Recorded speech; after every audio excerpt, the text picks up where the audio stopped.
Mungu Baba yetu ya mbinguni, Dieu notre Père des cieux, tunasema asante kwa kutupatia juma ya pili ya kwanza ya mwezi. nous te remercions encore une fois de nous accorder cette semaine cette semaine de l'année Ambayo ni baraka kwetu. qui est une bénédiction pour nous. Na asante Bwana kuamua ya kwamba tuwepo mbele ya macho yako. Et merci parce que toi-même tu as organisé que nous soyons sous tes yeux. Na walio wengi wangelitamani lakini wamelazwa. Et nombreux avaient cette intention, mais ils n'ont plus ce souffle de vie. Lakini sisi kwa neema tumepata nafasi machoni mwako. Mais nous, par la grâce, nous avons eu cette faveur devant tes yeux. Bariki Bwana kuwepo kwetu machoni mwako. Bénis notre présence sous tes yeux. Achilia kazi za Roho Mtakatifu kwenda pamoja nasi kwenye neno lako. Laisse que les œuvres de l'Esprit puissent marcher ensemble avec nous vers toi.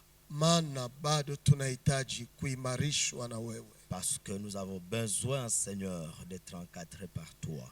Tunahitaji Bwana kuwa affermi na wewe Mungu wetu. Nous avons besoin d'être affermis avec toi, Seigneur Dieu. Tunaomba ni katika jina la Yesu Kristo. Nous te prions, c'est au nom de notre Seigneur Jésus-Christ. Amen. Amen.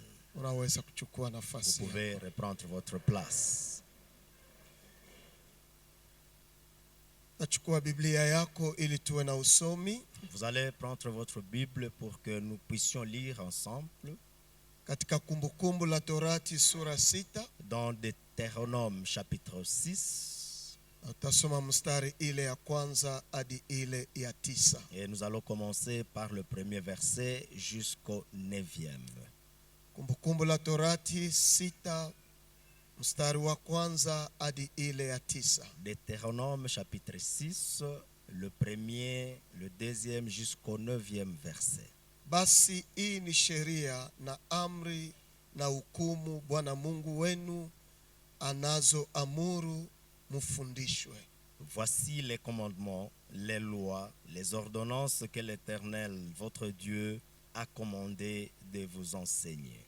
Ili mupate kuzifanya katika nchi pahali munapovuka kuriti. Afin que vous les mettiez en pratique dans le pays dont vous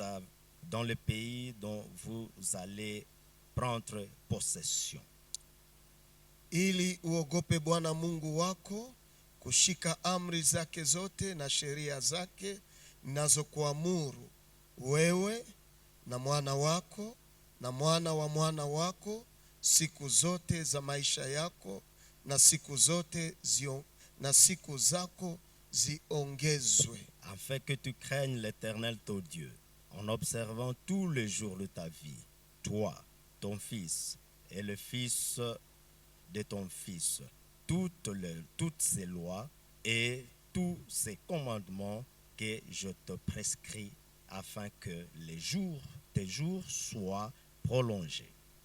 Sikia basi Israeli, naangalia kufanya iwe vema kwako na mpate kuongezeka sana, kama Bwana Mungu wa baba zako alivyokuahidi, katika nchi inayojaa maziwa na asali. Tu les écouteras donc, Israël, et tu auras soin de le mettre en pratique, afin que tu sois heureux et que vous multipliez beaucoup, comme te l'a dit l'Éternel, le Dieu de tes pères, en te promettant un pays où coule le lait et le miel.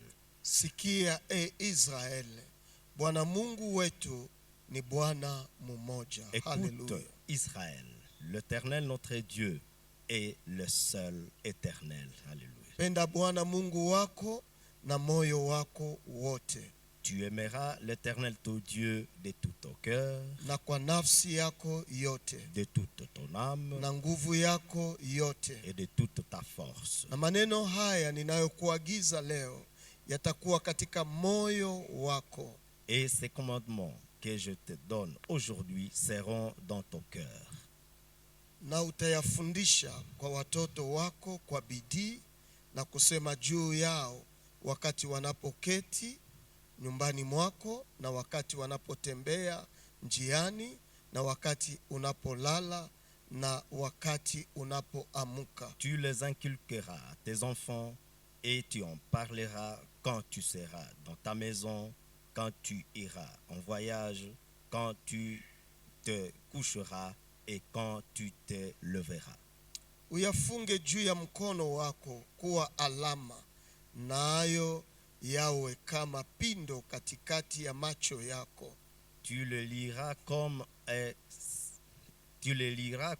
un signe sur tes mains et ils seront comme de frontaux entre tes yeux. Na uyaandike juu ya nguzo za mlango wa nyumba yako na juu ya malango yako. Amen. Tu les écriras sur les poteaux de ta maison et sur tes portes. Amen. Wapendwa, tunayo furaha kuanza mwaka na mafundisho kama haya. Bien-aimés, nous sommes heureux de commencer cette année sous ces enseignements. Kumpenda Bwana Mungu wetu, Aimer Dieu le Père, na hii ndio itakuwa kichwa cha somo ya mwaka wetu. et tel sera le thème tout au long de cette année. Tunaitwa kumpenda Bwana Mungu wetu. Nous sommes appelés à aimer notre Dieu. Tunamuita kumpenda kwa sababu ni yeye alitupenda wa kwanza. Et nous sommes appelés à l'aimer parce qu'il nous a aimés le premier. Mahali tumesoma ni yale ambao Musa anatoa mwelekeo wa kizazi kipya ya wana wa Cette Israeli. lecture que nous venons de parcourir, c'est une lecture où Moïse était en train de donner le mode de vie pour ses enfants d'Israël. Hawa ni wale ambao wanataka kuingia katika nchi ya ahadi. C'est un peuple qui était prêt à entrer dans ce pays de promesses. Lakini kabla wao kuingia katika nchi hii Mais avant qu'ils n'entrent dans ce pays de na promesses kuriti baraka zinazokuwa katika nchi hii, et d'hériter toutes les bénédictions se trouvant dans ce pays de promesses, Bwana anaelekeza Musa kuwaleta katika maonyo haya. Dieu instruit Moïse à les conduire dans ses instructions. Verse ya kwanza nasema, hii ni sheria na amri, hukumu Bwana Mungu wenu anazoamuru mufundishwe. Le verset premier nous dit ce qui suit: voici les commandements, les lois, les ordonnances que l'Éternel votre Dieu a commandé de vous enseigner, Ili mupate kuzifanya afin que vous les mettiez en pratique katika nchi pahali munapovuka na kuriti. dans le pays dont vous allez prendre possession.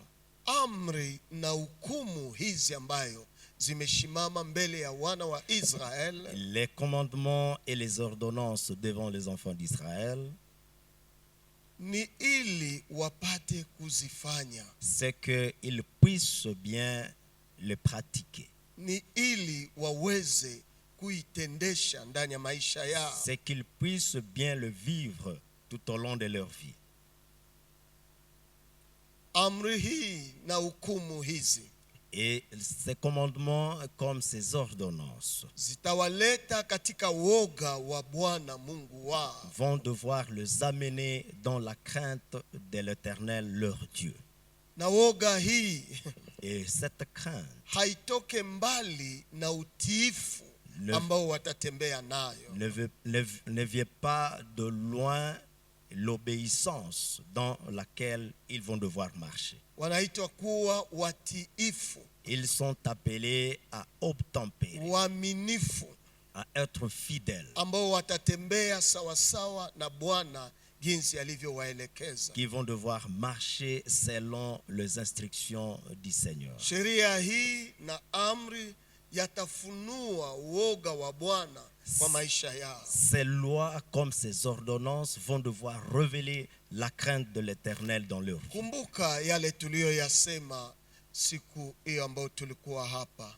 Rappelez-vous de ce que nous étions en train de dire la dernière fois que nous étions ici.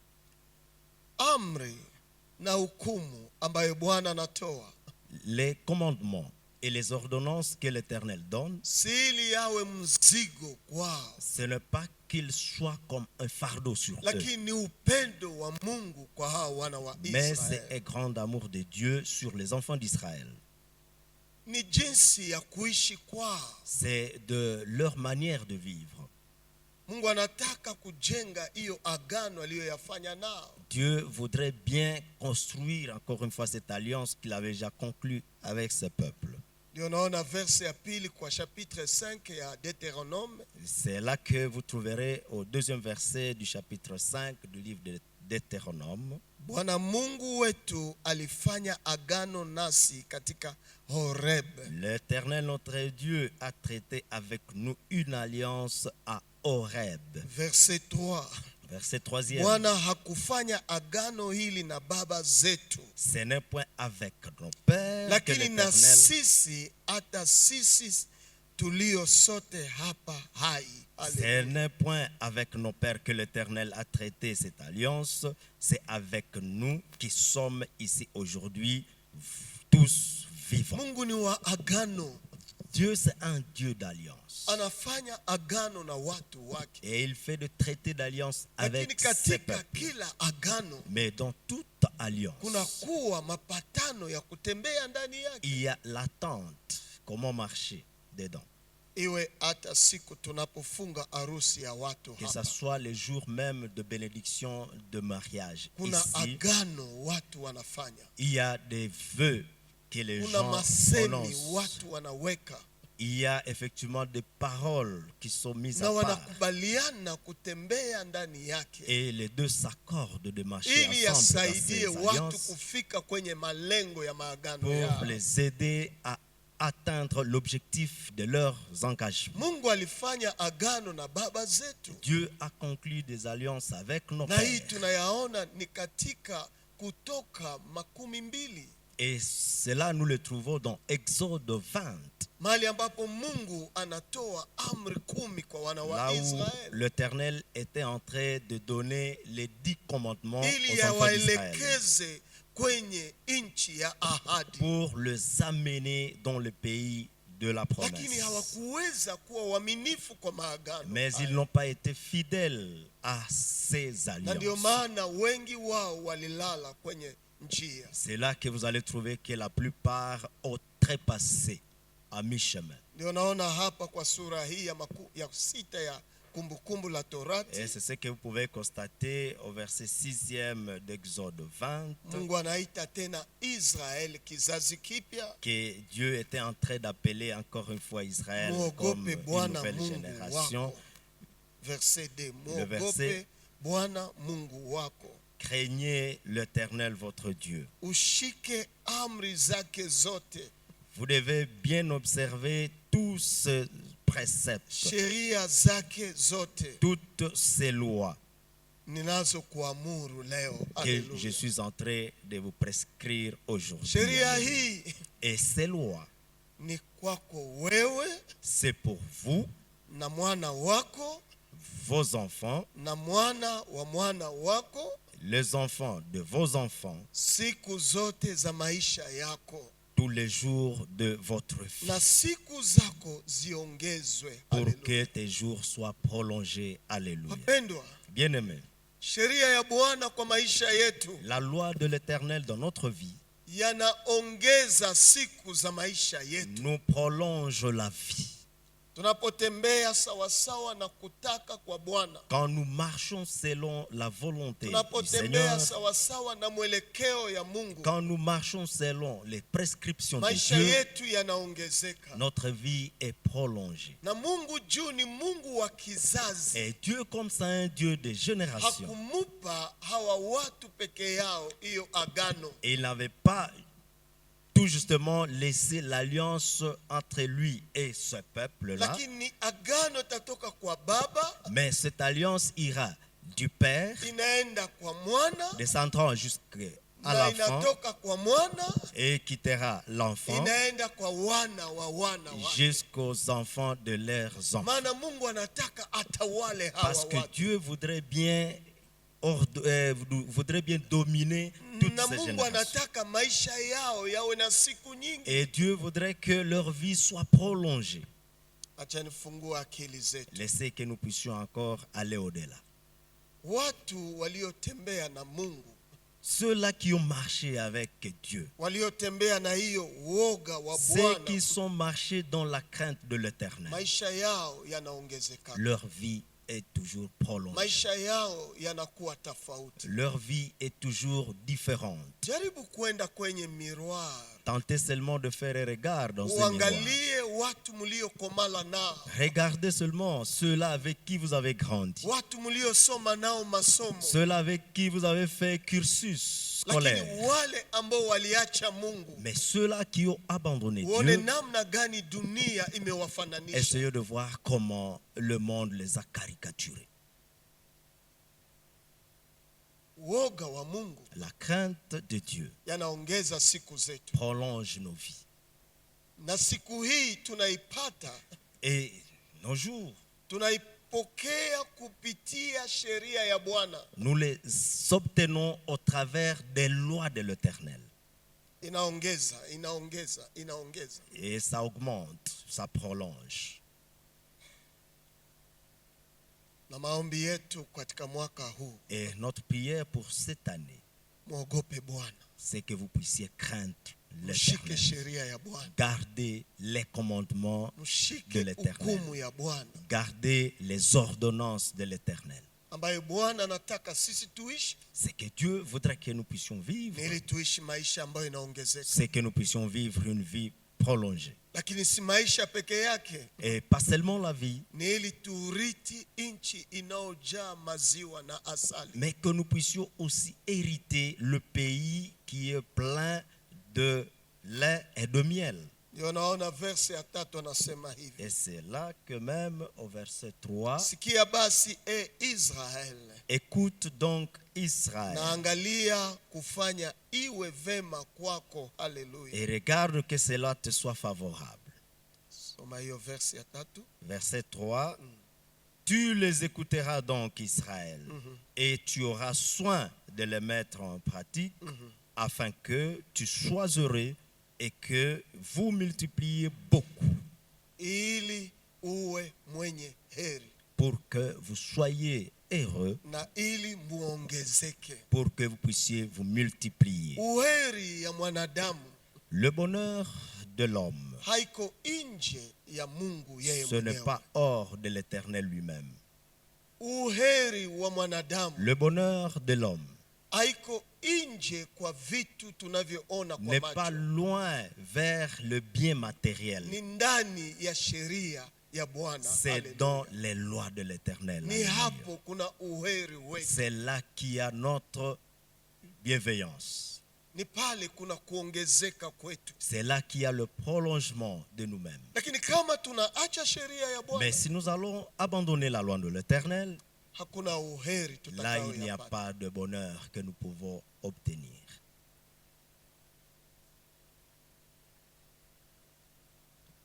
Ili tuanguke kwenye uheri huu, Pour que nous soyons heureux, ndio naona anasema kwa ile verset 3, et c'est là qu'il dira au 3e verset, sikia basi Israel, écoute Israël. na angalia kuifanya Et il faut mettre en pratique iwe vema kwako que na mpate kuongezeka sana kama Bwana Mungu wa baba zako alivyokuahidi. afin que tu sois heureux et que vous multipliez beaucoup comme te l'a dit l'Éternel, le Dieu de Katika tes pères, nchi inayojaa maziwa na asali. dans le pays où coule le lait et le miel. Kuna lugha ambayo watu wanazungumza. Il y a un langage courant parmi les personnes. Unaweza jenga hotel, Vous pouvez juste ériger un hôtel, lakini hotel inakulaka mwenye hotel. mais l'hôtel croque son propriétaire. Kwa nini? Comment ça? Sababu ana uhuru Parce qu'il a toute liberté na anashindwa kujere hiyo baraka, et il a loin à gérer cette bénédiction. na hivi anatumia vyumba vya hoteli gizi anavyotaka. Et il peut utiliser les pièces de l'hôtel de sa guise. na hii inamkula et baadaye. c'est là le croc après. Baraka ambayo tuko nayo Les bénédictions que nous avons, kama si ndani ya Bwana, si pas dans les seigneurs, baraka inakulaka mtu. ces bénédictions vous croquent. Sijui kama unajua hiyo. Je ne sais pas si vous connaissez. Mungu anaweza kukubariki, Dieu peut aller jusqu'à vous bénir. lakini kama una maturite ya kuchunga hiyo baraka, Mais si vous n'avez pas la maturité de garder cette kama bénédiction, una discipline ya kuchunga hiyo baraka, si vous n'avez pas une discipline à vous de sauvegarder hiyo cette baraka bénédiction, itakukula. cette bénédiction va Mungu devoir se anajua croquer. huko mahali wanaenda Dieu sait là où le peuple va. kuna maziwa, Il y a de lin, kuna asali il y a du miel na kuna uheri et wa, il y a leur bonheur. lakini Et maintenant, ili waweze kuishi huko pour qu'ils vivent na kuongezeka huko, là-bas et qu'ils se multiplient, lazima wawe na discipline certes, ils doivent ndani s'autodiscipliner ya baraka ambao wanaenda ingia dans ndani yake. les bénédictions qu'ils vont devoir embrasser. Sasa Et maintenant, nini Musa anafunua sasa yale kusudi ambayo tunafuatilia. qu'est-ce que Moïse est en train de révéler comme objectif que nous sommes en train de poursuivre? Verse ya 4. Le verset 4e. Sikia Israel, Écoute, et Israël, Bwana Mungu wetu ni Bwana mmoja. l'Éternel notre Dieu est le seul éternel. Penda Bwana Mungu wako na moyo wako wote, Tu aimeras l'Éternel ton Dieu de tout ton cœur, na kwa nafsi yako yote, de toute ton âme na nguvu yako et yote. de toute ta force. Na anaweka mstari, Et là, il a souligné. verse ya 6. Le 6e verset. Maneno haya ninayokuagiza Et leo ces commandements que je te donne aujourd'hui yatakuwa katika moyo wako. seront dans Haleluya. ton cœur. Alléluia. Hayatakuwa nje ya Et maisha cela ne yako, sera pas yatakuwa hors ta ndani vie, ya mais moyo wako. plutôt dans ton cœur. Neno gani? Quelle Tuna parole. Mungu mmoja. Nous avons le Dieu unique. Huyu Mungu mmoja ambaye Et tunaye, c'est seul Dieu que nous avons. yeye ni Mungu mwenye wivu. C'est un Dieu jaloux. Ni Mungu ambaye hauwezi kuchangia C'est un Dieu que utukufu vous ne wake na pouvez mtu pas, mwingine. dont vous ne pouvez pas partager sa gloire avec quelqu'un d'autre. Hapana, haiwezekane. Impossible. Ndio naona ile verse ile ya 12 ilisema hivi. Cela que vous allez trouver qu'au 12e verset. Il est dit, Angalieni, usisahau Bwana aliyekutoa katika nchi ya Misri, toka nyumba ya utumwa. garde-toi d'oublier l'Éternel qui t'a fait sortir du pays d'Égypte, de la maison de servitude. Ogopa Bwana Mungu wako Tu craindras l'Éternel na ton Dieu, kumtumikia yeye et tu le serviras na kuapa kwa jina et tu lake. jugeras par son nom. Musifuate miungu mingine. Vous n'irez point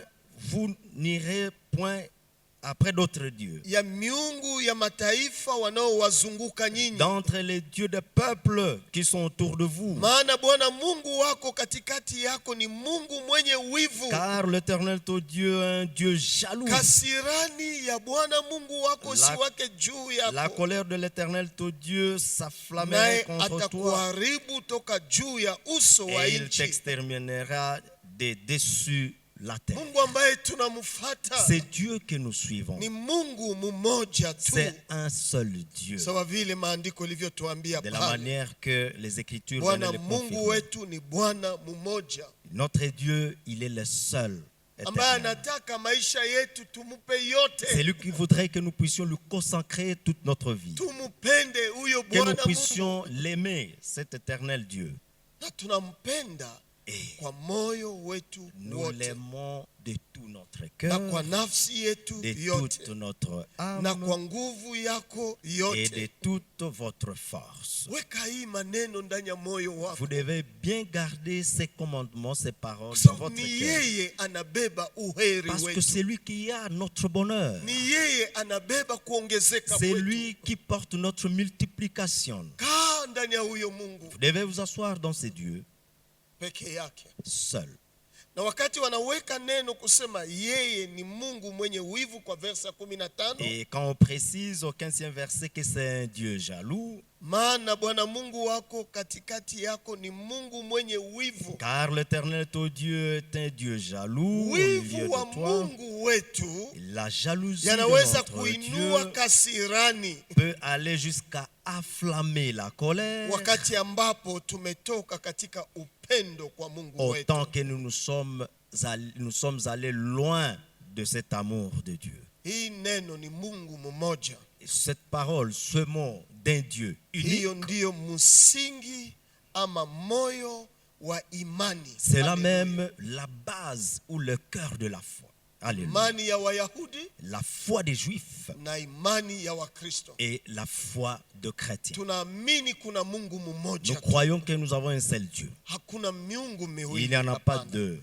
Non. Lakini tunajua anajifunua kwa sehemu Mais nous tatu. savons qu'il se révèle à 3 étapes. Mungu Baba, Il est le Dieu le Père, Mungu Mwana, le Fils, Mungu Roho le Mtakatifu. Dieu Saint-Esprit. Na sasa Et maintenant, kusema tutampenda na moyo wetu wote, dire que nous allons l'aimer de tout notre cœur, inataka kusema nini? cela veut dire quoi? Ni tendo C'est une action ambayo yanatupeleka katika maamuzi qui nous amène dans la ya décision kufuata sheria de zake. suivre ses Commandement. commandements.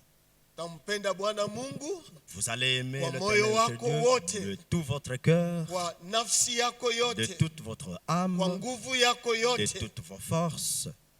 Inatangaza Cela proclame maamuzi, le jugement, les les décisions ambao tunakamata, que nous avons prises ambao tunafanya engagement et où nous nous sommes engagés ya kumfuata na kutii sheria yake. de les suivre et d'observer ses lois.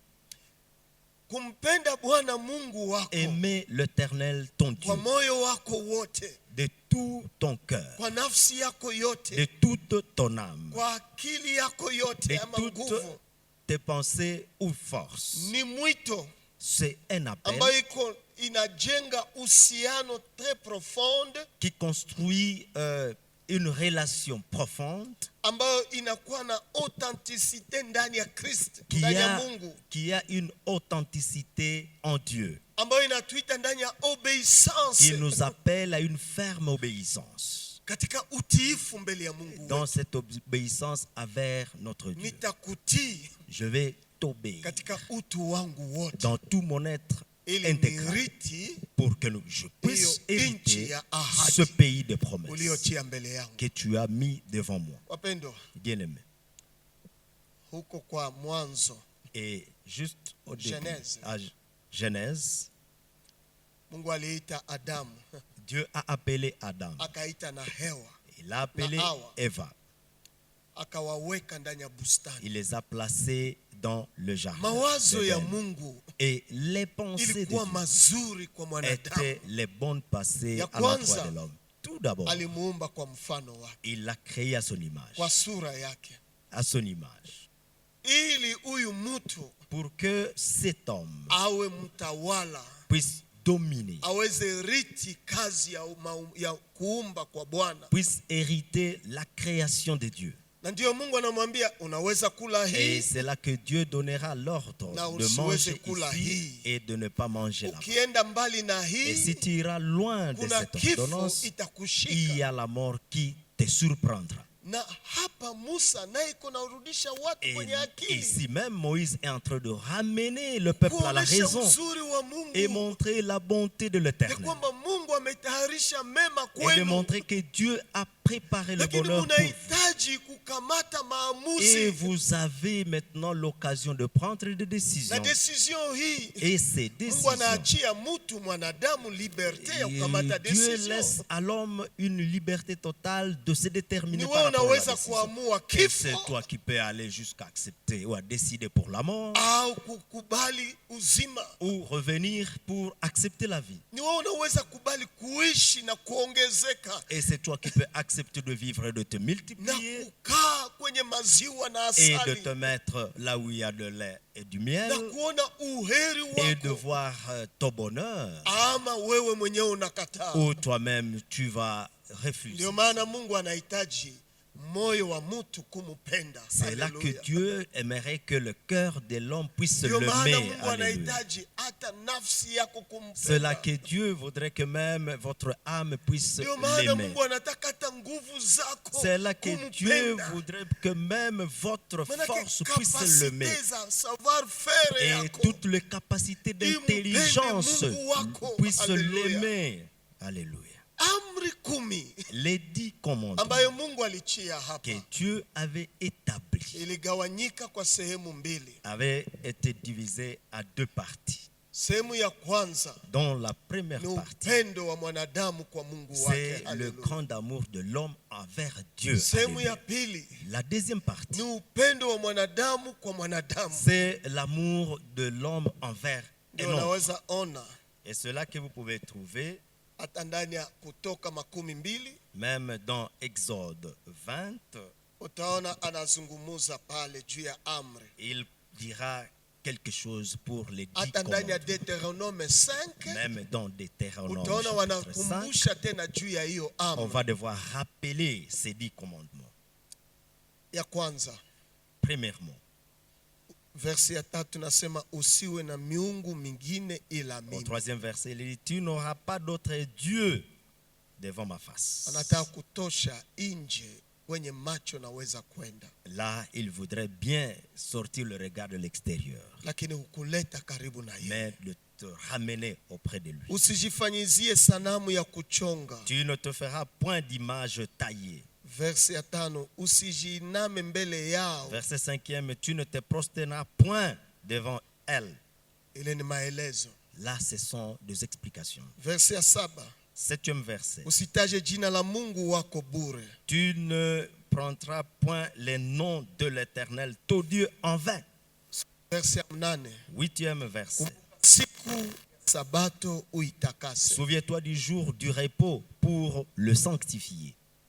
Ya 6 heshimu Mungu. Versi ya 12 heshimu baba yako na mama yako. 12e verset, honore ton père et ta mère. Ya 13 versi ya Et 13e 13 verset, usiue.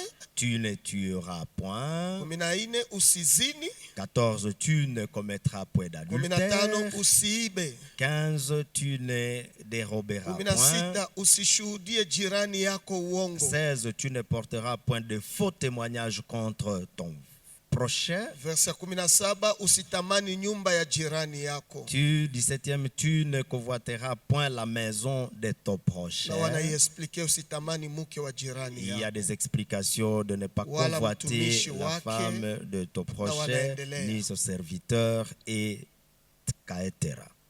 Angalia jinsi gani aligawa hizo amri. Regardez comment il a divisé ce 10 commandements. Sehemu ya kwanza La première partie, tumpende Mungu wetu. nous devons aimer notre Dieu. Sehemu ya pili Deuxièmement, tupende jirani nous wetu, devons aimer aussi nos proches. yule ambaye anayeumbwa kwa mfano wako, Nos proches qui sont créés à l'image. na wanaanza na baba yako na mama yako. Et là, on commence par ton père et ta mère. Ukitii Mungu na kumpenda, Et si tu peux obéir et aimer Dieu, siku zako zinaongezeka. tes jours se prolongeront. Ukitii baba yako na mama Si tu yako, peux obéir à ton père et à Agano ta Jipya mère, nasema siku zako zinaongezeka. le Nouveau Testament nous dira que tes jours seront prolongés. Ni kusema upendo ambao tunayabeba C'est dire que l'amour que nous portons haiwezi kutendea mwingine vibaya, ne peut jamais offenser l'autre, haiwezi kuua, ne peut jamais tuer, haiwezi kuzini ne peut jamais Haiwezi commettre de l'adultère, kuiba. ne peut jamais voler. na kadhalika. Unapeleka upendo, haiwezi kufanya hii, Et j'en haiwezi kufanya passe, hii. vous pouvez continuer la liste. Lakini katikati ya hizo amri, Mais au travers, au milieu au milieu de ya ces hizo commandements, commandements, oui, verse ile ya 8 katika Kutoka 12 le verset 8e dans Exode chapitre 20, inasema kumbuka siku ya sabato uitakase. ce verset insiste et dit, souviens-toi du jour du repos pour le sanctifier. Wanaiweka kama centre C'est donc l'épicentre ambayo inabeba upendo kwa Mungu, qui porte l'amour envers Dieu ninabeba upendo kwa jirani, et l'amour envers les autres, na le hapa voisin. katikati Et là au milieu, ni ukumbuke siku ya Sabato. c'est donc pour Haleluya. toi de te souvenir du jour du repos.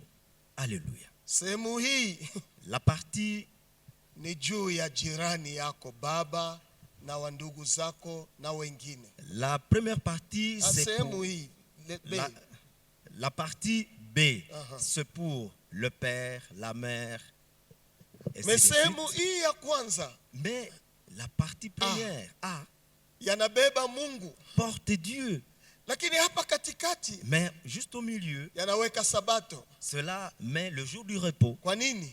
Pourquoi? Ni ili yatulete kwenye ibada. C'est pour Haleluya. nous amener au culte. Na kuelewa hii, Et pour bien assimiler enda ndani la ya raison, Kumbukumbu la Torati tu, nous pouvons rentrer à Deutéronome, sura 5, au verset chapitre 5e, na unaangalia ile verse ile ya 12. Et vous Nianze pouvez kwanza faire pale juu ya allusion- kusaidia wenye ambao wako na akili kidogo kwa kushika maneno. et nous allons commencer au verset 12. 12 pour récupérer aussi les autres. Shika Sabato na kuitakasa Observez le jour du repos pour le kama Bwana sanctifier, Mungu wako comme alivyokuamuru. l'Éternel ton Dieu te l'a ordonné. Siku 6 utatumika na kufanya kazi yako Tu yote, travailleras ce jour et tu feras tout ton ouvrage. lakini siku ya 7 ni Sabato kwa Bwana Mungu wako. Mais le 7e jour, le jour du repos à l'Éternel Ndani ton yake Dieu, hutafanya kazi yoyote, tu ne feras aucun ouvrage, wewe wala mwana wako ni toi, ni ton fils, wala binti yako ni ta fille, wala mtumishi ni ton wako serviteur, wala kijakazi wako ni la servante, wala ng'ombe dume yako ni ton bœuf, wala punda yako ni ton âne, wala ng'ombe yako yoyote ni aucune de tes bêtes, wala mgeni aliye milangoni mwako, ni l'étranger qui est dans tes portes, ili mtumishi wako na kijakazi wako wapate kupumzika kama afin wewe. que ton serviteur et ta servante se reposent comme toi. Verse ya 15. Le 15e Na verset. utakumbuka ya kuwa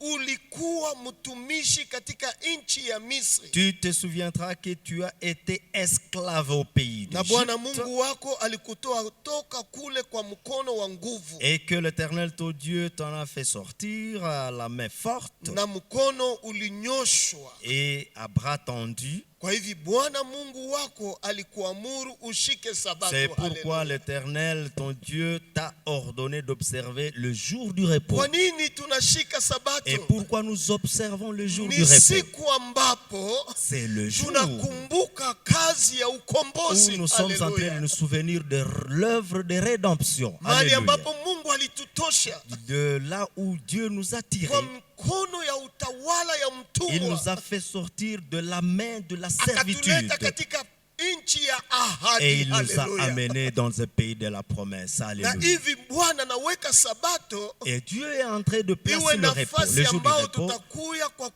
ça kumcelebre. soit un milieu où nous allons célébrer l'Éternel. Mais tunaabudu nini na tunashangilia nini siku Mais ya qu'est-ce Sabato? que nous adorons et qu'est-ce que nous célébrons au jour Tunakumbuka de kazi ya sabbat. ukombozi Là, wetu. nous nous Haleluya. rappelons, nous souvenons de l'œuvre Jinsi de mkono wa notre Mungu salut. imenitoa ndani ya maisha Et hii comme la main de l'Éternel m'a fait sortir de cette kwa vie agano jipya. dans la nouvelle alliance, Ndio maana Wakristo walikubaliana c'est là que même les chrétiens ya s'étaient kwamba premier accordés jour de la au semaine premier jour de la watu semaine. wakutanike Les kwa gens ibada. pourront se réunir Kanisa pour la un culte. kwanza ilikutanika siku ya kwanza ya juma, Et l'église primitive s'était réunie le premier jour de la semaine. na siku ya kwanza ya juma ni Et dimanche. le premier jour de la semaine, c'est le Waliifanya dimanche. kwa nini? Et pourquoi ils avaient fait Wakikumbuka cela? kazi ya Yesu Ils Kristo kwa étaient en maisha train de se yao. souvenir de l'œuvre de Juu Jésus-Christ dans leur vie aliwakomboa. parce qu'il les avait sauvés. Lakini Paulo alienda Et zaidi Paul est allé au-delà.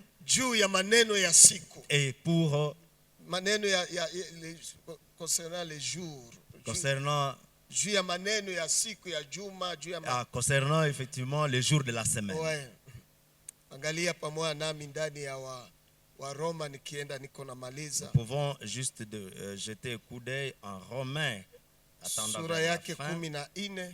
Romains 14. Waroma 14 Romains 14. na verse yake ni ile ya 5. Le verset 5e. Tasoma na ile ya 6 Nous allons lire même le 6e na verset tasoma ile ya 8. et voir même le 8e. Na wewe nakusi usome ile ya 7. Et là, je Juu peux uelewe juste vous tena solliciter zaidi de context. revenir aussi au 7e verset pour comprendre le contexte où nous sommes. Mtu mmoja anasema siku moja kupita siku nyingine.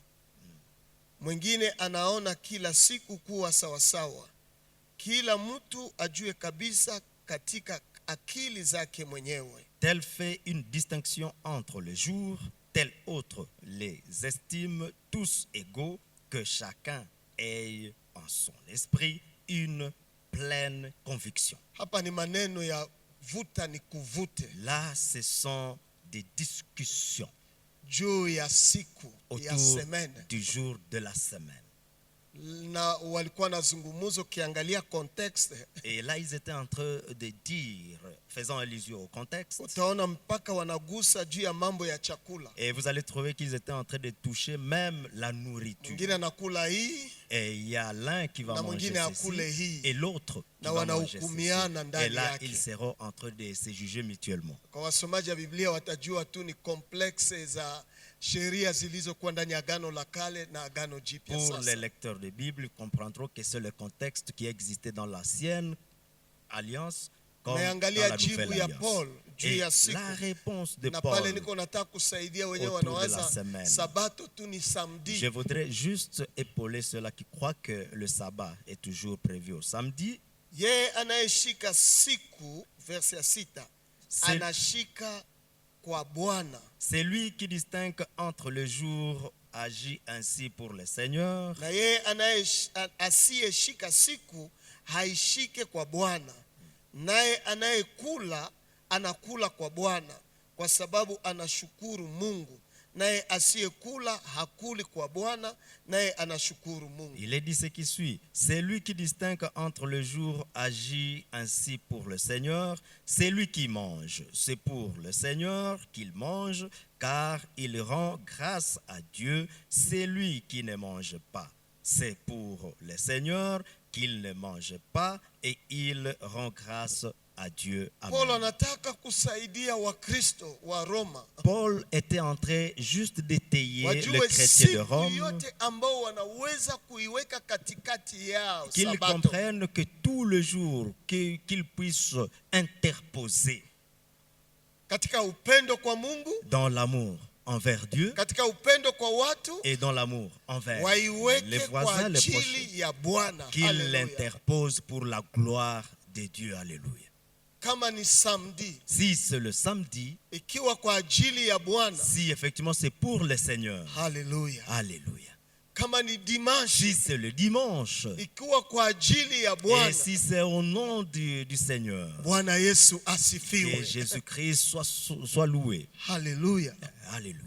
Manake ni kusema C'est dire effectivement sabato ambayo Mungu aliweka hapa que le repos que Dieu lui-même a placé ni ici, siku ambayo itatuleta karibu na c'est le Bwana. jour qui va nous approcher devant le Tunakumbuka Seigneur. matendo ya Nous Bwana allons kwa nous maisha yetu, souvenir des œuvres de Dieu dans notre vie, jinsi Bwana alifanya de maneno la makubwa. manière que Dieu a fait de grandes choses. Na hii inaweza enda zaidi. Et cela peut aller au-delà.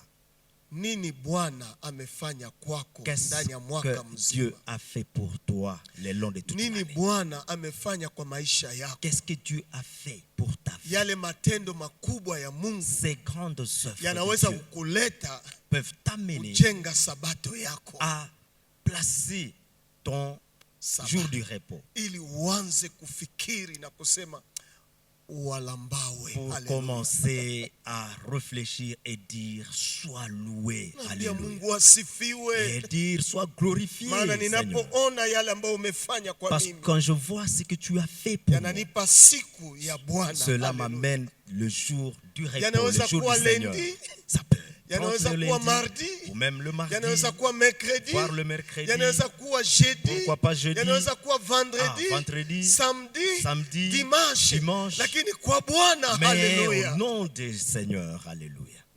Na nikimaliza, Et à finir, maana ni mafundisho ya mwaka mzima parce que ce sont des enseignements pour toute l'année ambayo inatuita kumpenda qui nous Bwana. appellent à aimer le Seigneur. Angalia Marko sura yake ya pili, Regardons dans Marc chapitre 2, mstari wake 27. dans le verset 27e. 27. Marc 2, 27. Marko 2:27. Marc 2, 27. Akawaambia, Sabato imefanywa sababu ya mtu. Puis il leur dit, le sabbat a été fait pour l'homme. Watu hawakufanywa hawakufanya sababu ya sabato. Et non l'homme pour le sabbat. Verset 28. Le verset 28e. Basi mwana wa watu ndiye Bwana ya sabato vile De vile. sorte que le Fils Hallelujah. de l'homme est maître même du sabbat. Yesu Alléluia. Kristo ndiye Bwana wa sabato. Jésus-Christ, c'est lui le maître du sabbat. Alléluia. Nikimwabudu Et kwa si je peux mlendi, l'adorer le ninaabudu lundi, pamoja na Bwana wa sabato. et là je Hallelujah. serai en train juste d'adorer avec Nikimwabudu le maître du samedi, sabbat. Et si c'est le samedi, ninamwabudu kwa sababu ni Bwana wa là je sabato. veux devoir l'adorer parce qu'il est le maître Nani du sabbat. sasa ameingia katikati Et qui s'est interposé kwa upendo ambao tunayo kwa du Mungu grand Baba, amour que nous kwa avons à upendo l'endroit de tunao kwa notre watu Dieu wanadamu. et de l'amour que nous avons à Anaingia l'endroit de katikati prochain. ni Yesu C'est Kristo Jésus qui ambaye ni Bwana wa s'interpose, sabato. lui qui est Haleluya. le maître Na du ambaye sabbat, tunafanya alléluia, ibada kwa et ajili dont nous yake. faisons un Haleluya. culte à son honneur. Tukiwa hapa Et si nous sommes ici, tunakumbuka yale ambayo nous sommes alifanya en train de nous souvenir ce qu'il a fait na à notre faveur. tunamuweka katikati Et là, yetu. nous devons Maana l'interposer ndiye parce que anastahili c'est lui maabudu qui yetu. mérite notre Ndiye adoration. anastahili C'est kupendwa lui qui kwetu. mérite Upendo l'amour wetu kwake et notre amour à son kwa égard. moyo wako De wote, tout notre kwa nguvu cœur, yako de yote, toute notre kwa force nafsi yako et de yote, toute notre âme, kwa akili yako de yote, toute notre ni ili pensée. aabudu C'est Yesu là Kristo pour Bwana wa que nous sabato. puissions Haleluya. juste adorer ce maître de Kumpenda sabbat, baba Jésus-Christ. yako na mama Quand yako, vous aimez votre père et votre mère, kutokuzini na ndugu ne pas yako, commettre de l'adultère, kutokuiba vitu ya ne ndugu pas yako, voler, kutokuua ndugu ne pas yako, tuer, kutokufanya mabaya kwa ne ndugu pas yako, commettre ni ili de mauvaises Kristo choses à l'endroit du frère, atukuzwe. c'est pour que Haleluya. Jésus-Christ soit Upendo glorifié. huu lazima yajengwe Cet ndani ya Yesu amour doit Kristo. être construit dans Ndio Jésus. maana Mungu alipana amri Et 10. c'est ce que Dieu a fait quand Lakini il a établi katikati- les 10 commandements. Katikati ya hizo amri 10 Et dans le milieu amri ya de ces 10 tano commandements, le 5e ambao ni verset katikati, qui est juste ambao au ni ndani ya milieu, centre ya ou maisha ya qui imani, est dans l'épicentre de ni la foi, mtu pamoja na Mungu c'est wake. Dieu. C'est Tunafanya l'homme et kazi, son Dieu. Nous Tunafanya travaillons, maendeleo, nous lakini prospérons, Mungu upendo wetu mais iwe notre katikati. amour doit Mahali être au ambapo milieu. tutakaa, Là où nous allons nous mettre, alitutosha Misri. il nous a Haleluya. fait sortir de l'Égypte Kumkono ya nguvu, de la main forte. alitutosha ndani ya utumwa Il nous a fait sortir de ili la atuweke servitude kuwa huru. pour nous rendre. Tunakuya affranchi. kufanya ibada kwako. Et là, Haleluya. nous devons venir lui rentrer culte. Ndio Alléluia. maana namaliza na neno Cela hili, qu'en wapendwa. finissant, je vais dire, Tunaitwa kumpenda Mungu nous sommes appelés à aimer Dieu. na tunampenda na moyo wetu Et wote. nous l'aimons de tout notre cœur. Unataka siku zako ziongezeke? Vous voulez que vos jours soient prolongés, Penda Mungu. Haleluya. aimez votre Dieu. Na unapompenda Et quand vous aimez Dieu, utaanza shika sheria zake. là vous allez observer ses commandements. Sheria Les commandements, ni kama kitu ambayo unaonekana kwa macho ya watu kama ni kitu kikubwa sana, Bon, kenye kilo c'est sana, ce que les gens prennent avec une attention scrupuleuse. lakini neema Mais la grâce ni kilo kuliko sheria. est plus lourde que même la loi. Tumeokolewa kwa neema. Nous avons été sauvés par Lakini Paulo grâce. anasema hivi, Mais Paul dira, tufanye tena dhambi juu tumeokolewa kwa neema. pourrions-nous encore pécher davantage Na parce que neema nous avons été izidi sauvés tena. par et que la grâce Hapana. surabonde? Non. Neema Ah non. ina bei na kilo La grâce a un grand prix et pèse kushinda lourdement hata sheria. que même les lois. Na Yesu Kristo ndiye neema, Et Jésus-Christ, c'est bien lui qui est ambaye la ni grâce. Bwana wa Sabato, C'est bien lui le lakini maître tena du yeye sabbat. ndiye neema. Et c'est bien lui la grâce. Na neema Et la grâce inatufundisha, haleluya, nous enseigne. Alléluia. ndani ya Tito sura 2 Dans Tite 2, verse ya 11 na 12, le 11e et le 12e verset. inatufundisha Et cette grâce nous kukatala mabaya yote. a refusé de commettre toutes sortes de maux. Inatufundisha Nous apprend kuishi ndani ya kiasi. de vivre Alléluia. dans la limite. Inakuambia hii inaruhusiwa, lakini hii Et peut vous sifaifanya. amener dans le discernement, distinguer le bien du mal. Ndio kiasi. Et c'est ça même Neema la limite, la grâce. inatutenga na kutufanya kuwa Et watawi. la grâce nous jette en part pour que nous soyons les saints. Nous vivions la piété. Pour que nous vivions la piété dans notre vie. Neema La grâce, ni maisha matakatifu. c'est Haleluya. la vie sainte. Alléluia. Ukitembea muizi, Et si tu vas marcher dans ces pendo kwa valeurs, Mungu wetu, l'amour envers notre Dieu, roho yako kwa Mungu, ton cœur à Dieu, nafsi yako kwa Mungu, ton âme à Dieu, nguvu zako kwa Mungu, tes forces à Dieu, utaona mabadiliko. là tu vas Haleluya. voir un changement. Mungu Alléluia. awabariki. Que Dieu vous bénisse. Amen.